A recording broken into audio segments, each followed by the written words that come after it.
দর্শক, চট্টগ্রামের তথ্যটা একটু জানিয়ে রাখি। 4 বছরের শিশুকে ধর্ষণের অভিযোগ উঠেছে এবং সেই ভবন ঘেরাও করে রেখেছে জনতা।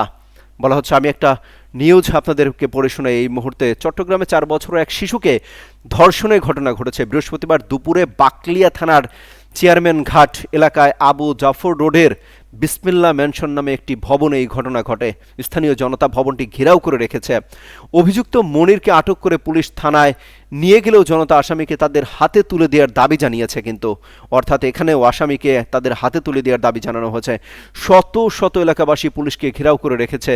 যে মনির স্থানীয় ডেকোরেশনের কর্মী বলে জানা গেছে। অর্থাৎ শত শত এলাকাবাসী যে পুলিশকে ঘেরাও করে রেখেছে, তারা বলছে পুলিশের কাছ থেকে তারা ছিনিয়ে নেওয়ার চেষ্টা করেছে যে তাদের হাতে তুলে দেওয়া হোক।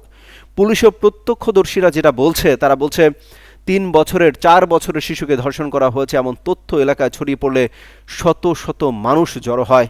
পরে অভিযুক্তকে ভবন থেকে বের করে আনার সময় বিক্ষুব্ধ জনতা পুলিশের গাড়ি ঘিরে ধরেন। এক পর্যায়ে পরিস্থিতি নিয়ন্ত্রণে আনতে পুলিশ সদস্যদের পিছু হটে অবস্থান নিতে হয়।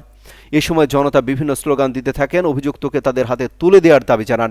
এরপর পরিস্থিতি আরও উত্তপ্ত হয়। আশপাশের এলাকায় ছড়িয়ে পড়লে সন্ধ্যার পর থেকেই বিপুল সংখ্যক মানুষ সেখানে জড়ো হতে থাকেন এবং ভবনের সামনে উত্তেজনাপূর্ণ পরিস্থিতি তৈরি হয় এবং পরিস্থিতি নিয়ন্ত্রণে রাখতে অতিরিক্ত পুলিশ সদস্য মোতায়েন করা হয়। এ সময় পুলিশের সঙ্গে স্থানীয়রা সংঘর্ষে জড়িয়ে পড়েন। পুলিশ কাঁদানে গ্যাস ও লাঠিচার্জ করে জনতাকে ছত্রভঙ্গ করে দেওয়ার চেষ্টা করে। এতে কয়েকজন স্থানীয় লোক আহতও হন।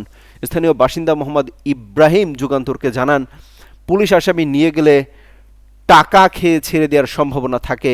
তারা মামলা হালকা করে দেয়। পুলিশ ও প্রশাসন উচিত